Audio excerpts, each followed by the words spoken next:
मे 17 तारीख को पृथ्वी व्यापी आम वर्ल्ड हाइपरटेंशन डे भाव में पालन करुँ।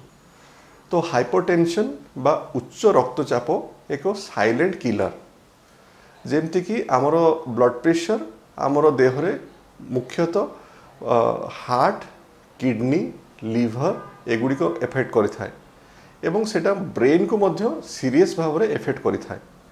तो जो गुड़िक ब्रेन को एफेक्ट करिथाए सेगुड़िक विषय में आम आज किसी जानिबा।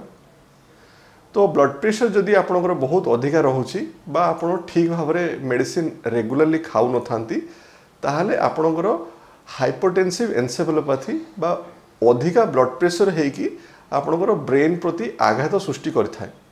तो ता फल रे आपणकर सीवियर मुंड बथा बांती होइथाए एवं केते जण पेशेंट माने अल्टर्ड सेंसोरियम ठीक भाव में कथबार्ता कहि पारंती नाही, लोकों को से माने चिन्हि पारंती नाही एवं तांकर फिट्स बा सीजर मध्य हेइथाए एवं सेटा गोटे मेडिकल इमरजेंसी एवं से क्षेत्र में आपण को तुरंत हॉस्पिटल को नहीं कि तांकर ब्लड प्रेशर को कंट्रोल करिवार आवश्यकता अछि।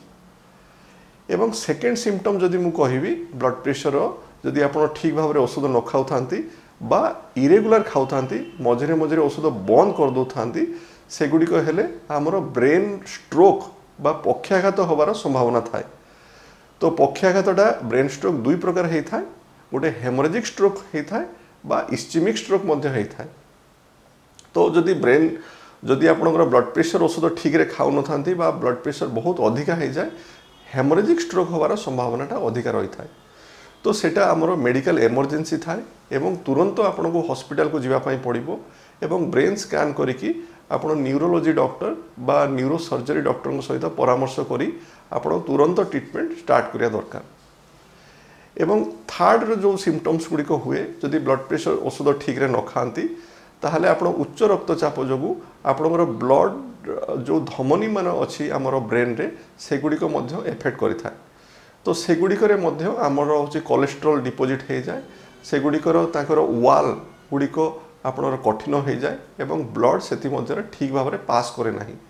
तो ता फल रे आमर ब्रेन रे एथेरोस्क्लेरोटिक चेंजेस हुए एवं ब्रेन गुड़िक सेल गुड़िक आस्ते आस्ते सुखी जाती।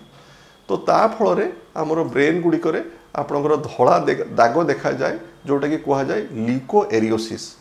तो ता फल रे आमर भास्कुलार डेमेंसिया बा लोक माने भूली जाती धीरे धीरे एवं भास्कुलार पार्किंसनिज्म जो थिरे लोक माने धीरे धीरे स्लो हो जाती, हाथ गोड़ कंपन होगा स्टार्ट हुए से माने चालू चालू पड़ जाती सेगुड़िक सिम्पटम्स देखा दे पारे।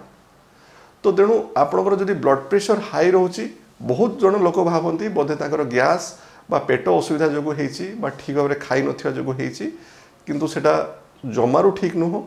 जदि ब्लड प्रेशर आपणर अच्छी तुरंत आपणकर ब्लड प्रेशर मापिया दरकार अच्छी एवं जदि अच्छी ताहले आपणकर औषध ठीक रे खाइबा दरकार अच्छी।